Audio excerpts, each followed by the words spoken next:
Bueno, estamos en los estudios de Abra TV con el periodista e investigador Ricardo Rajendorfer, que nos visita en Tandil. Nos estamos dando un enorme gustazo, en particular desde el Sindicato de Prensa de Tandil y Azul, con el cual empezamos a laburar en la posibilidad de traerlo para presentar el libro El Otoño de los Genocidas.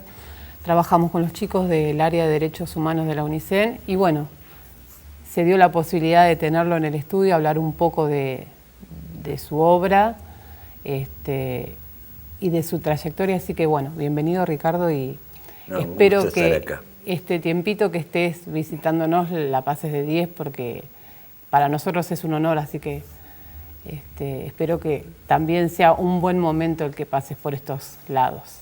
Desde luego, hace mucho que no venía a Tandil, donde solía estar con frecuencia, pero hace mucho que, repito, no venía, así que es un placer. Bueno, entonces me alegro. En principio, como para empezar a desandar un poco desde la identidad, ¿por qué Patán? Es un apodo que arrastro. Porque paradójicamente, vos hace un rato fuera del estudio me decías, yo hago periodismo delincuencial. Sí, pero no tiene que ver con eso. Y habiendo tantos patanes por ahí en ese terreno. Sí, digamos.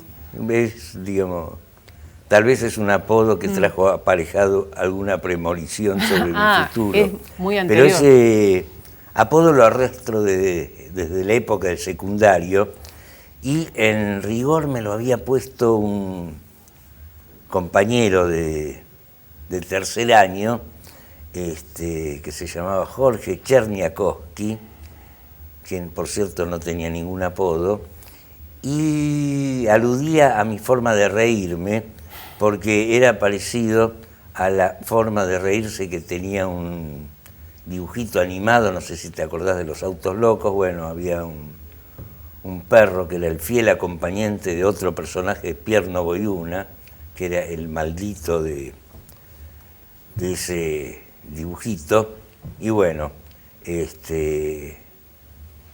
es un apodo que por cierto arrastro como una segunda piel porque nunca me lo pude sacar de encima. Y sobrevivió, claro. Sobrevivió, incluso cuando si vos camino por la calle y me gritan Ricardo, no me doy vuelta, digamos. Cuando dicen Patán, algo en mí dice, ese soy yo. Bien, bien. Y contanos un poquito, ¿cómo fue la incursión en el periodismo? ¿Cómo fueron esos primeros tramos? En el año 78 yo vivía en México, estaba exiliado ahí, yo era muy jovencito, me había ido a México a los 19 años, y en un momento dado dejé de estudiar lo que estaba estudiando en la Universidad Nacional Autónoma de México. Estudiaba economía y descubrí que eso no tenía nada que ver conmigo. Y en consecuencia también se me cae una beca que yo tenía para estudiar, razón por la cual tuve que empezar a trabajar. Y me habían dado el teléfono de un periodista argentino que trabajaba, que era secretario de redacción en la edición mexicana de la revista española Interview. Lo llamé, me da una entrevista, y me encarga una nota que la entregué a la semana, una nota sobre la contaminación sonora en la Ciudad de México. Ese periodista era Carlos Ulanowski, quien anduvo por acá hace poquito. Y tal vez si no hubiera caído en sus manos, quizás yo tendría en este momento otro destino, otra profesión, quién sabe. Pero a su lado di mis primeros pasos en este oficio. ¿Y ya de regreso a Argentina? ¿Cómo fue la incursión en los medios? De regreso a la Argentina, primero trabajé de redactor publicitario en una agencia de publicidad que se llamaba Rainbow. Durante muy pocos meses. Debo decir que fui un espantoso redactor publicitario, me aburría terriblemente y en esas circunstancias, en medio de ese aburrimiento, me ofrecen laburar en la redacción de una revista erótica que había comenzado a salir con el Con la furor apertura, claro. del destape argentino, llamémoslo así, que se llamaba Piel Suave, esa revista, que era bastante pintoresca esa revista porque mezclaba desnudos femeninos y notas sobre ese mundo, no el mundo femenino, sino el mundo del erotismo, con notas literarias, textos bastante bien escritos. Escribía ahí, me acabo de acordar, Juan Jacobo Bajardía, que fue un gran escritor, sí. Un gran escritor argentino, y de ahí pasé al Porteño y a las Cerdos y Peces, donde me llevó al Porteño un personaje de acá, Jorge Di Paola Levín. Del cual hablaremos en un ratito para dedicarle un buen espacio de este programa. Pero contanos un poco cómo del periodismo de redacción, digamos, más clásico, más convencional, de la crónica diaria y del hacer cotidiano, saltás a la literatura policial desde el periodismo, pero específicamente a ese terreno que dentro del periodismo goza de diferentes calificaciones, ¿no? Hay como una mirada muy heterogénea en relación a cuál es el lugar de la literatura periodística policial en general. Sí, creo yo que a diferencia de otros géneros, la crónica policial es el ámbito del periodismo donde más se refleja la vida real, puesta que está habitada por personas que, lejos de ser como Lionel Messi, lejos de ser como determinados personajes de la política. Algunos son los Messi de sus propias historias. Algunos son los Messi de sus propias historias, desde luego. Saltan hacia la celebridad por situaciones absolutamente extremas, como haber perpetrado un delito terrible o como haber sido víctima de un delito terrible. Añado en ambas circunstancias la palabra terrible porque las cosas que no son terribles no son tampoco taquilleras, ¿no? Exactamente. En consecuencia, suelen no ser noticias. No suelen ser noticias, exacto. Y en ese sentido, detrás de esas vidas hay historias que merecen ser contadas, por un lado. Por otro lado, digamos, vos hablaste de literatura policial, cosa que bien vale tanto para la ficción como para la vida real. En ese sentido, digamos, una de las preguntas que yo siempre me hago, una de las preguntas que me persiguen como mi apodo desde tiempos inmemoriales, es la siguiente: ¿la vida imita a la literatura o la literatura imita a la vida? ¿No? Esa pregunta, digamos... Podés andar 3, 4 vidas más con esa pregunta, cuesta.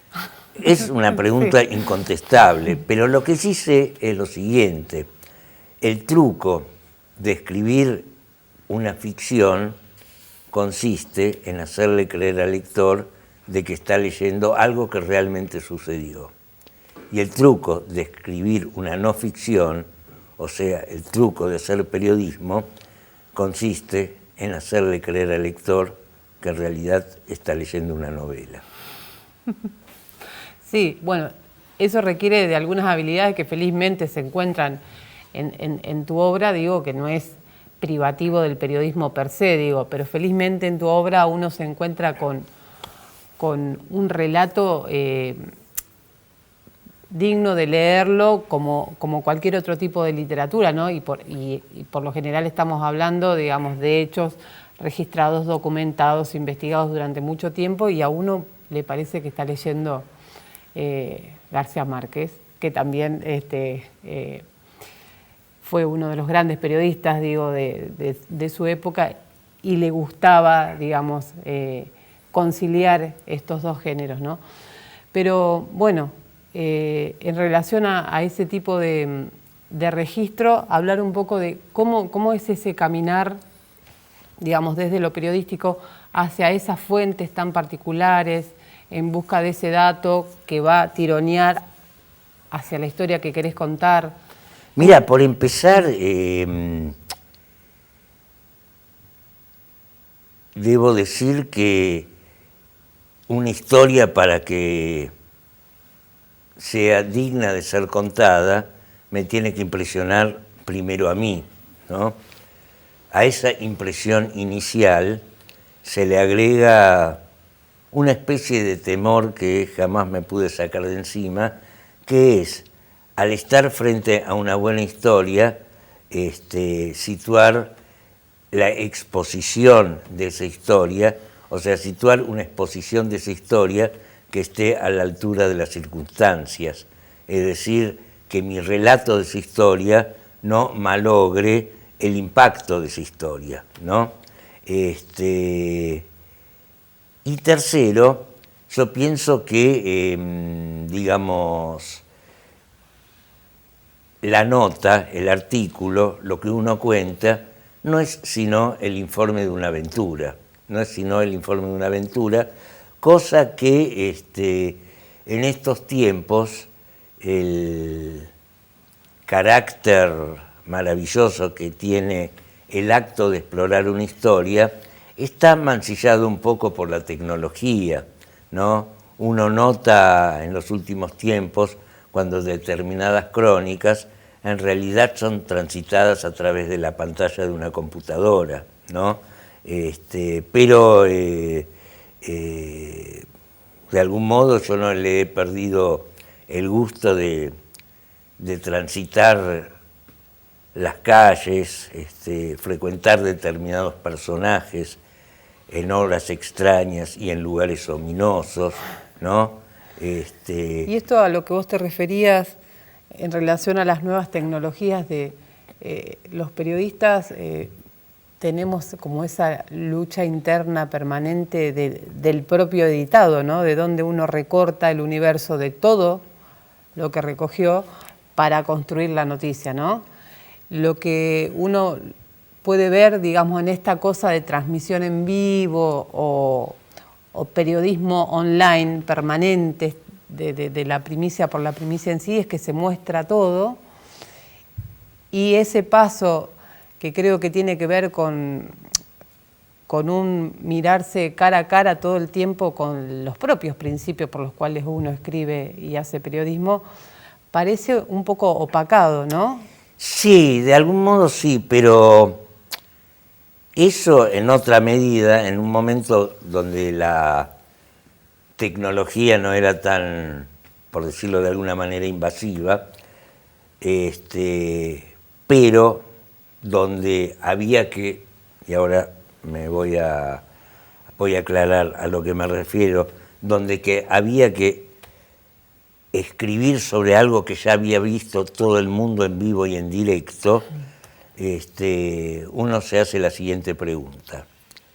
Y la siguiente pregunta está referida a una cosa que me pasó cuando me tocó cubrir la masacre de Ramallo.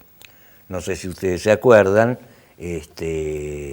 banco asaltado por un grupo de pistoleros que son rodeados por la policía en horas de la mañana, y recién a la madrugada siguiente, ante una romería periodística que formaba otro cordón, además del policial, alrededor del banco, que transmitía en vivo, en directo a todo el país, se produce la masacre.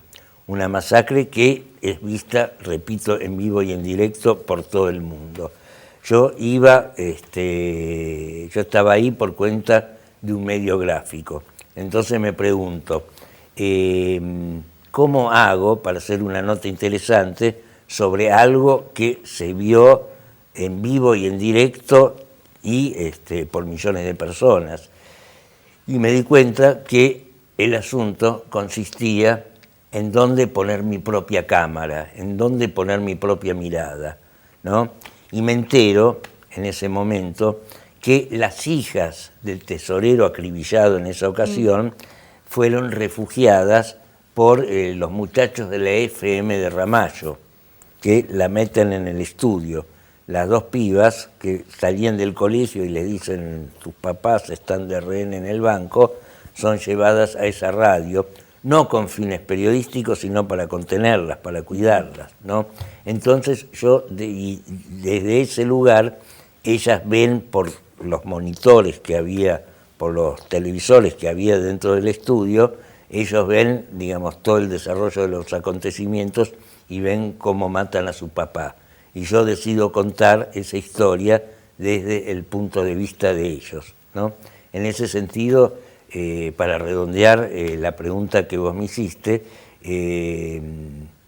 la cuestión es desde dónde mirar, cómo mirar, lo que los cineastas llaman el encuadre, ¿no? Exacto. Y de algún modo, cuando uno encuadra, todos se encuadran, pero cuando uno encuadra, uno está demostrando quién es, ¿no? Porque no hay nada que describa mejor a una persona que su forma de mirar.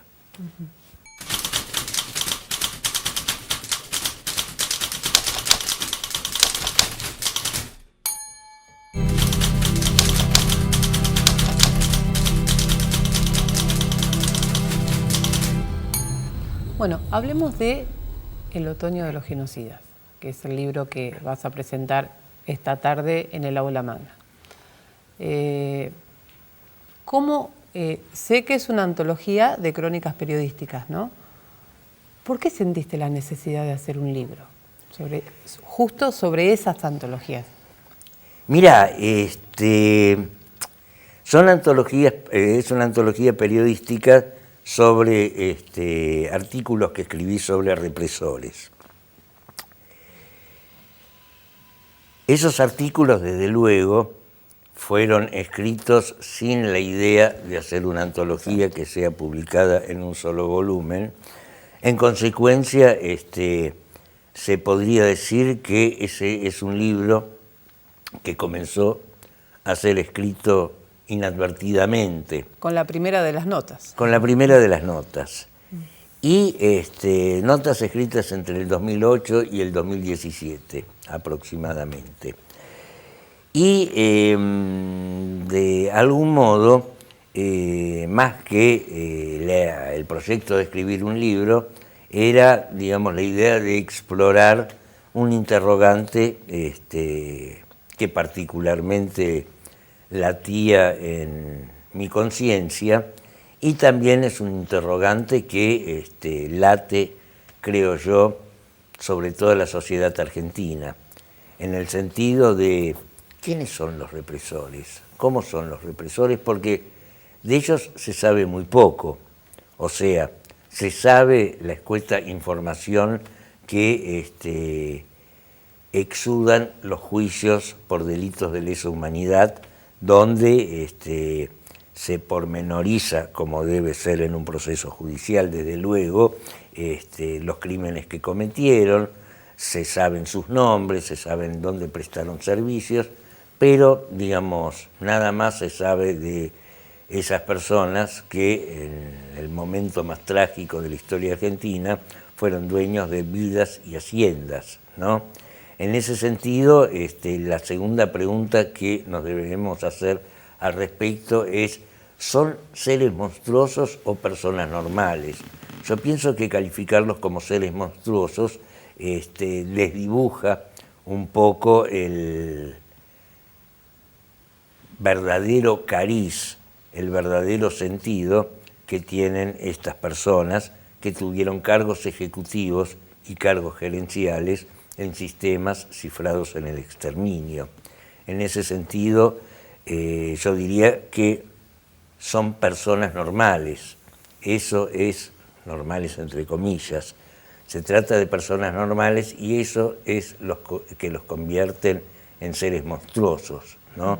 Se trata de seres que después de cometer las aberraciones más inimaginables que puede haber, regresan a su casa como de cualquier otro laburo, acarician a sus hijos, cenan con su mujer y a la mañana siguiente se levantan para proseguir con su ominoso trabajo, ¿no? Ese es un poco el sentido o las preguntas que motivaron esta exploración. Y que le permiten al lector también, como mirando a través del ojo de una cerradura o como espiando detrás de algún lugar, de algún rincón de esas casas, ver cómo eran en la intimidad. Esa era la idea. ¿No? Porque finalmente lo que logra reconstruir cada una de estas crónicas es lo doméstico.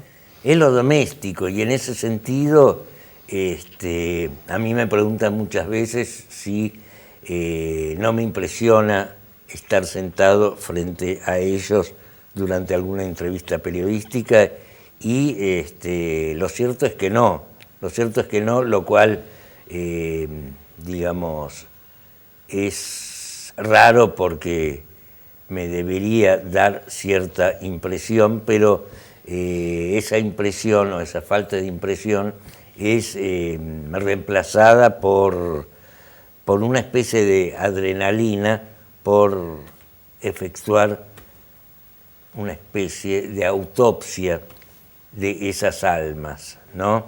Y en ese sentido, digamos, yo no suelo mostrarme demasiado inquisitivo en esas entrevistas, porque en cierto modo creo yo que no hay nada más inofensivo que un periodista inquisitivo, ¿no?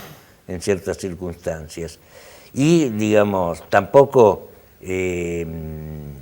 digamos, pretendo que me hablen de sus crímenes o que confiesen cosas que no han confesado ante la justicia, porque en realidad uno ya sabe las cosas que hicieron. A mí me interesa que hablen de otras cosas.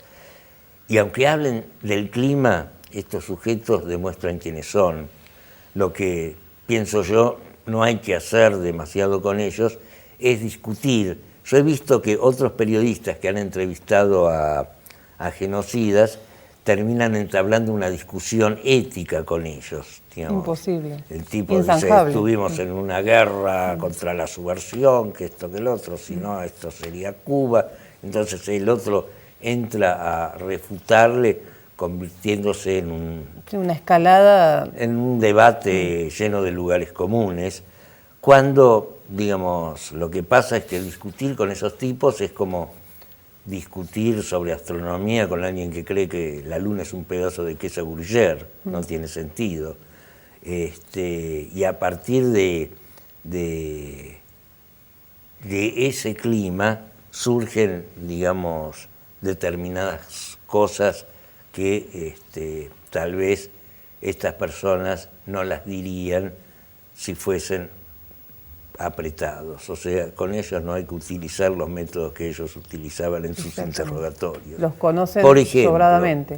Sí, por ejemplo, yo una vuelta estaba entrevistando para un ciclo que hicimos que se llama Mujeres de Lesa Humanidad a esposas de represores, y una de ellas, sin que yo le preguntara nada, un día me cuenta que un día el esposo llega de su trabajo era en las catacumbas de la ESMA, me estoy refiriendo a la esposa del capitán Giacchino, el héroe de Malvinas, el primero en caer en Malvinas, que en realidad si no hubiera caído en Malvinas estaría preso en este momento, y cuenta, digamos, así, contando trivialidades, de pronto relata que una vuelta el marido llega de su trabajo pálido y desencajado y se larga a llorar y dice una y otra vez, no me preguntes por qué lloro, mamita, no me preguntes por qué lloro, mamita.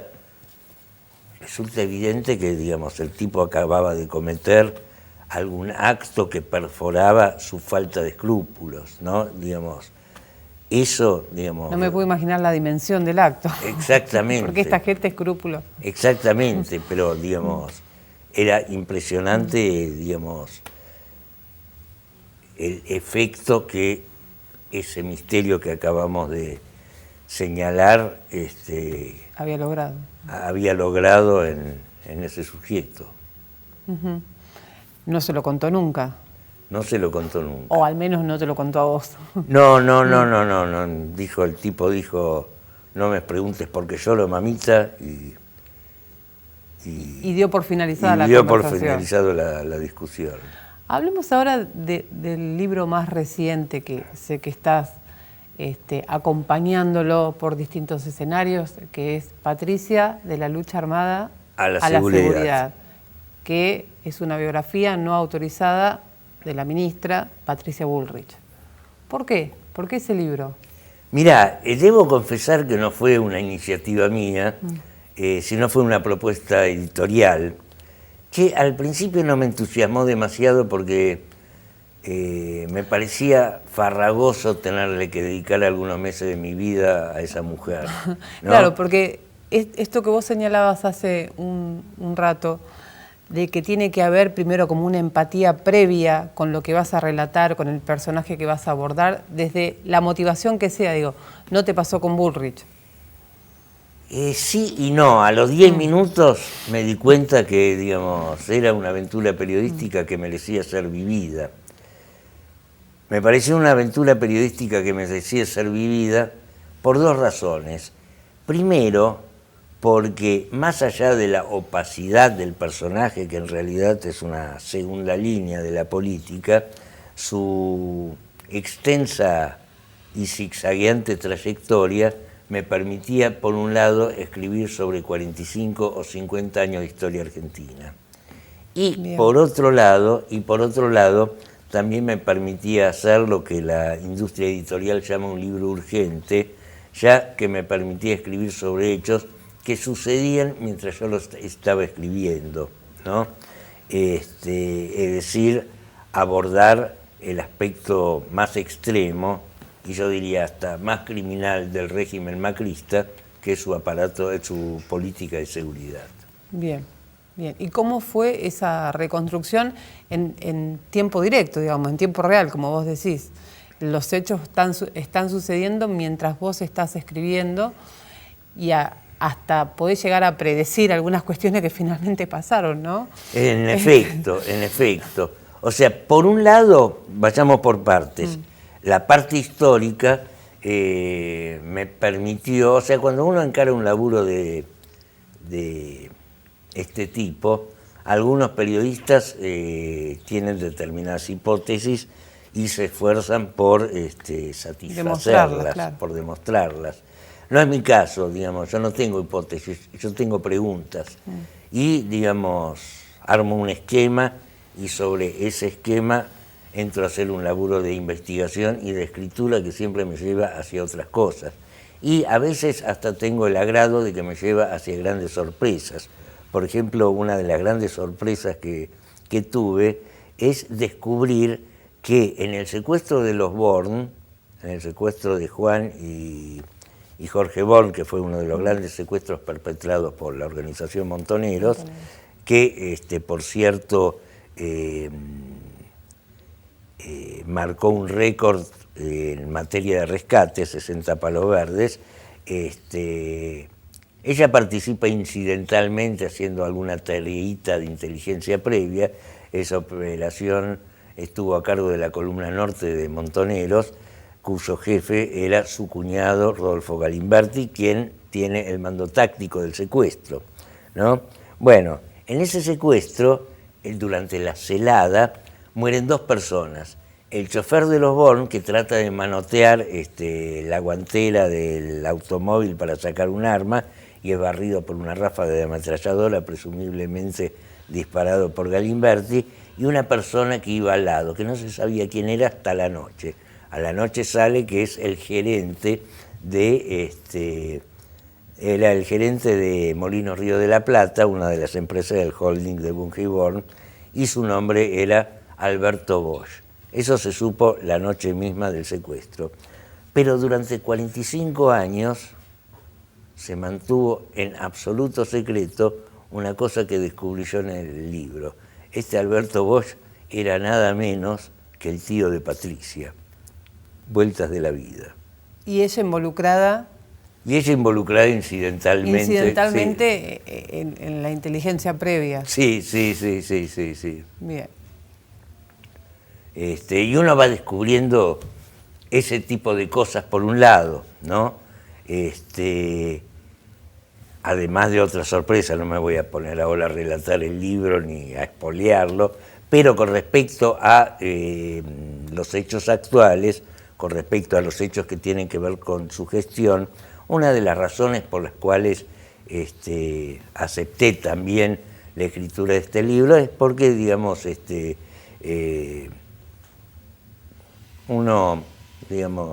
destino me daba la oportunidad de volcar en un libro algo sobre lo cual, digamos, no se había escrito ni trabajado periodístico lo suficiente, puesto que toda su gestión y algunos de sus hitos más ominosos, como el caso Maldonado, habían sido empiojados y emborrados por un montón de operaciones de prensa, etcétera, etcétera, etcétera. Entonces, a mí me pareció importante de volcar al papel, de volcar a un libro determinadas cosas que uno había investigado para diversos medios periodísticos sobre los cuales escribí sobre el caso Maldonado, ¿no?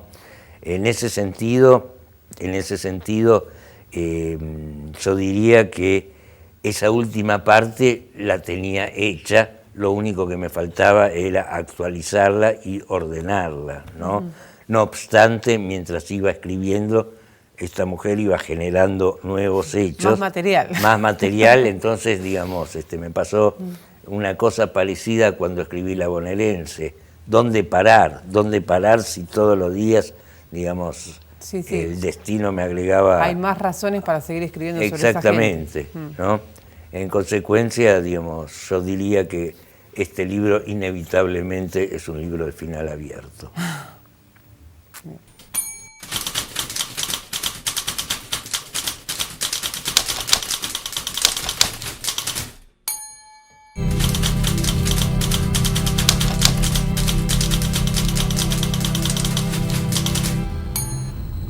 Bueno, cuando comenzamos a hablar, vos hiciste referencia a Dipi, Di Paola, y yo te dije, vamos a dejarlo para dentro de un ratito. Vamos a dedicarle un ratito a Dipi. Contanos un poco cómo surgió esa relación con él y cómo se desarrolló a lo largo de la historia en común que tuvieron como compañeros de trabajo, luego como amigos. Contanos un poco de esa historia. Yo a Dipi lo conocí poco tiempo después de llegar de México, ¿no? Yo circulaba mucho por la avenida Corrientes en esa época y en el Bar La Paz yo veía siempre en una mesa una serie de personajes que por las cosas que hablaban daba la impresión de que eran periodistas o escritores, ¿no? Uno de ellos, Miguel Briante, también un gran amigo, también alguien que terminó siendo un gran amigo, lo veo un día, algo ebrio, peleando a brazo partido con toda la dotación de un patrullero, que querían meterlos entre 4 o 5 querían meterlos en el patrullero, Briante se zafaba, ponía a alguno, lo volvían a meter, etc. Entonces yo me voy corriendo a La Paz a avisarle a los amigos de este tipo lo que estaba pasando. Los amigos de este tipo, los amigos de Briante, eran Osvaldo Lamborghini, Fogwill y Dipi. Intervinieron, etcétera, etcétera, etcétera, y así trabé relación con ellos, especialmente con Dipi, que tiempo después, semanas después, se separa de una de sus esposas y yo empiezo a noviar con quien sería mi segunda mujer, y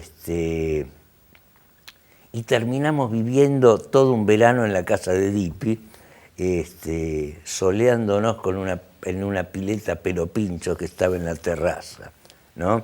Desde luego, para mí, que tenía en ese momento 23, 24 años, digamos, estar al lado de semejante personaje no solo era fascinante, sino que también era una especie de aprendizaje, no solo con él, sino con Briand, con Fowell, con Lamborghini, etcétera, etcétera, etcétera. Y de hecho sentía tanta fascinación que yo diría las cosas que en ese momento escribía o publicaba, etcétera, etcétera, etcétera, las publicaba o las escribía para que ellos la leyeran, ¿no?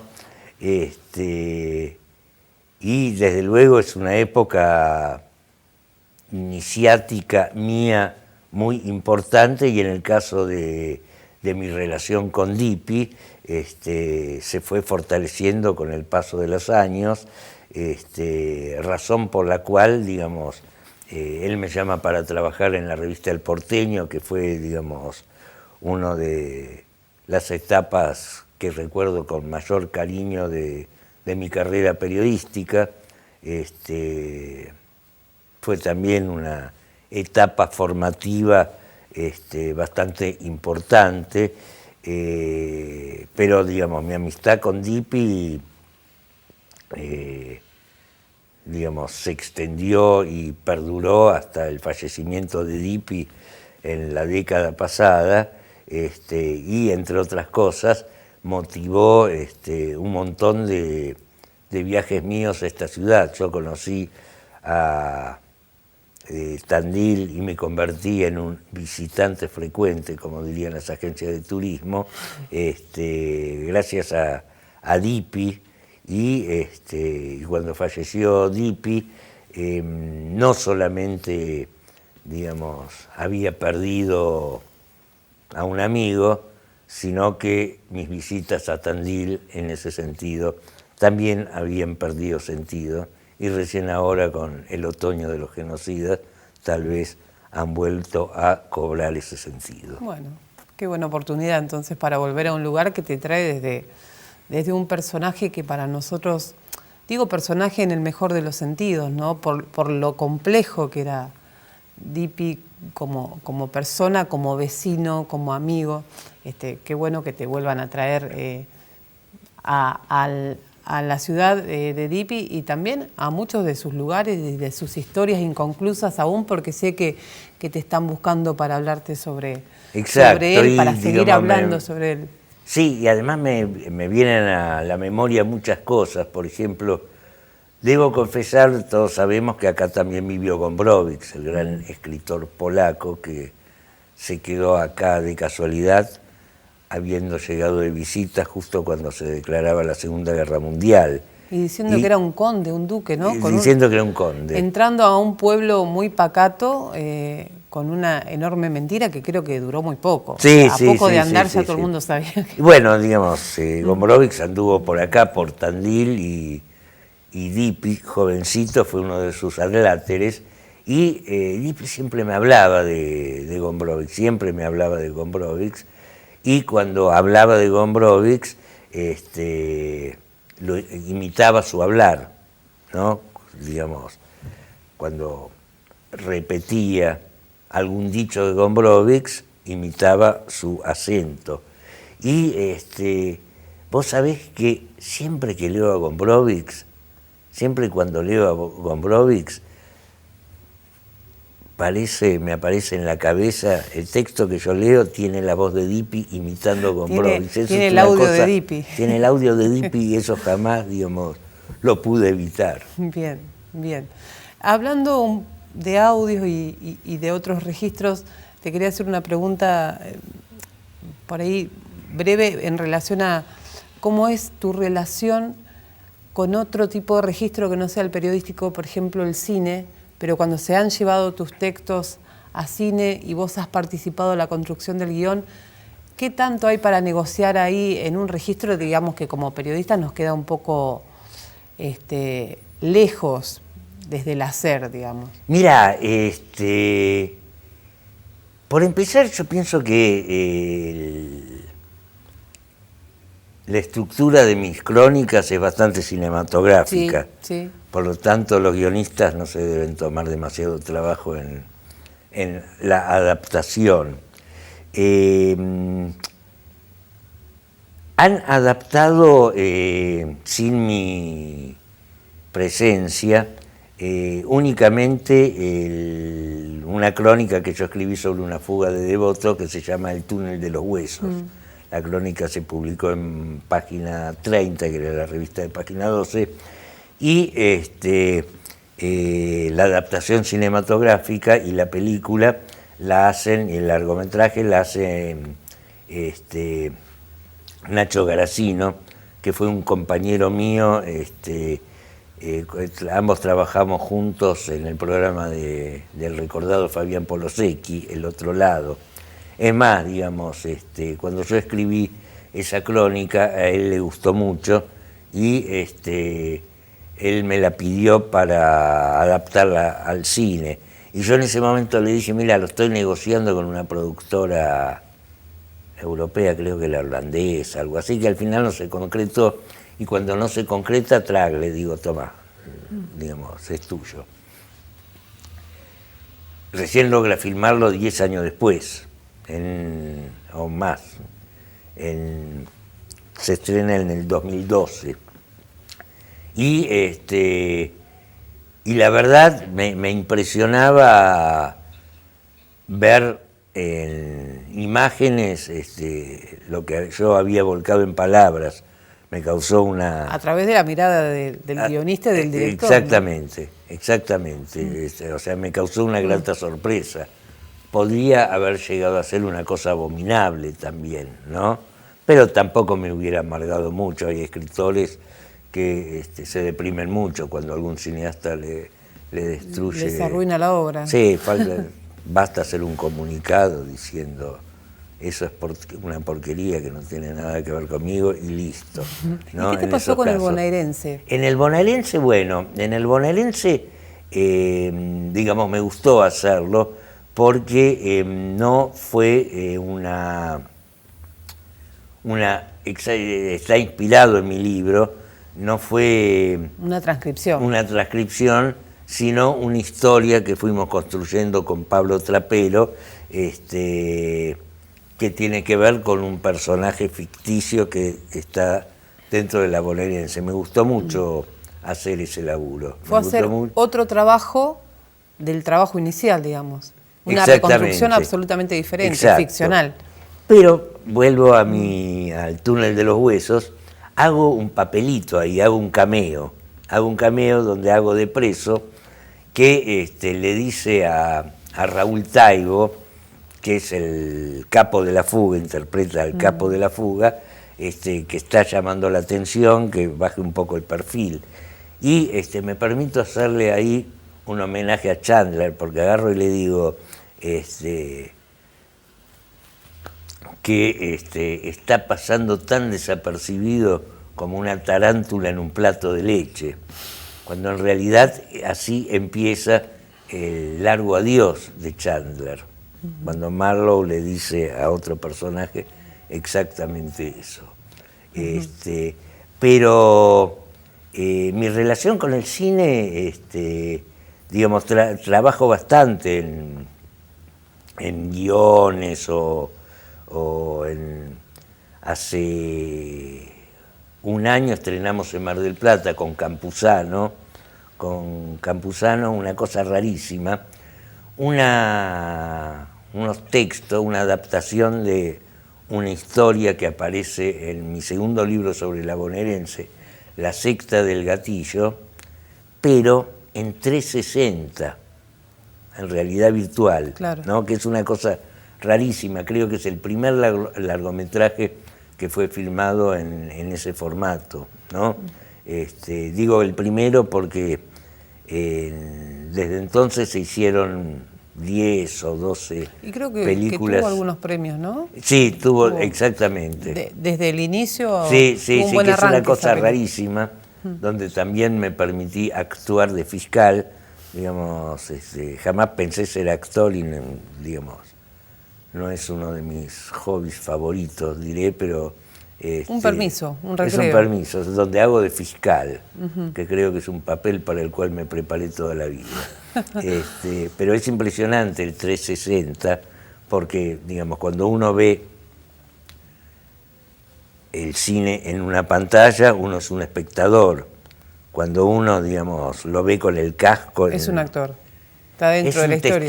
Es un testigo, exacto. Uno está dentro de la historia, de uno la está narrativa. dentro de la historia y mira para donde quiere. Afortunadamente no puede hablar, pero, digamos, es impresionante. Bien.